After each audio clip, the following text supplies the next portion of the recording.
A funeral service for the Sydney family murdered in their home 3 weeks ago has just begun at Sydney's Olympic Park. And these are the live pictures coming in now from Badgerys Pavilion. Now, the hour-long service will include speeches by the family, music and a multimedia presentation. Among those attending are the Liberal leader Malcolm Turnbull, Opposition Justice spokesman Greg Smith and other Chinese diplomats. Up to 3,000 mourners were expected to turn out for the memorial, farewelling Min Lin, his wife Lily, the couple's 2 sons and Ms Lin's sister.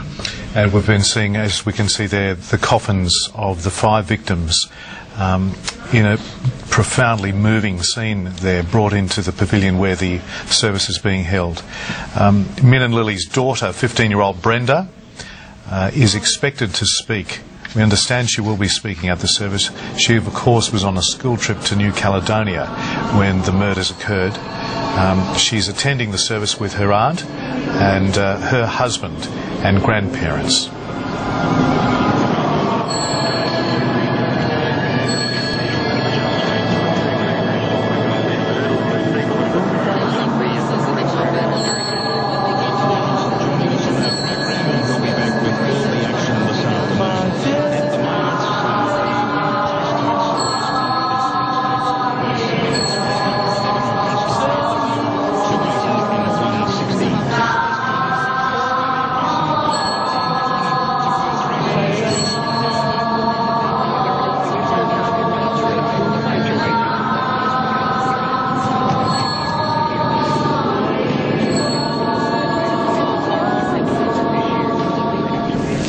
This was the scene as the cortege was moving into the Sydney Olympic Park for this service, attended also by many members of the local community of Epping in the northwest of Sydney, a community deeply rocked and shattered by this, but also one that's drawn together and very much supported each other in the aftermath of this terrible tragedy. In fact, it was just yesterday that the family's news agency was reopened to raise money for a trust fund for Brenda. Yang Fi Lin, one of their relatives, helped relief managers run it.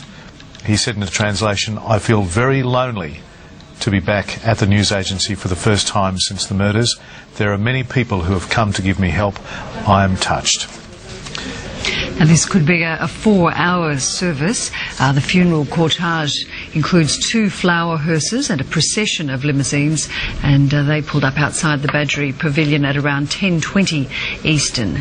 Thousands, as we've been mentioning, from the local Chinese community and from the community in North Epping, where the family had lived, have descended on the pavilion to pay their respects, as we can see there. And they're also offering their support, of course, to the couple's daughter, Brenda.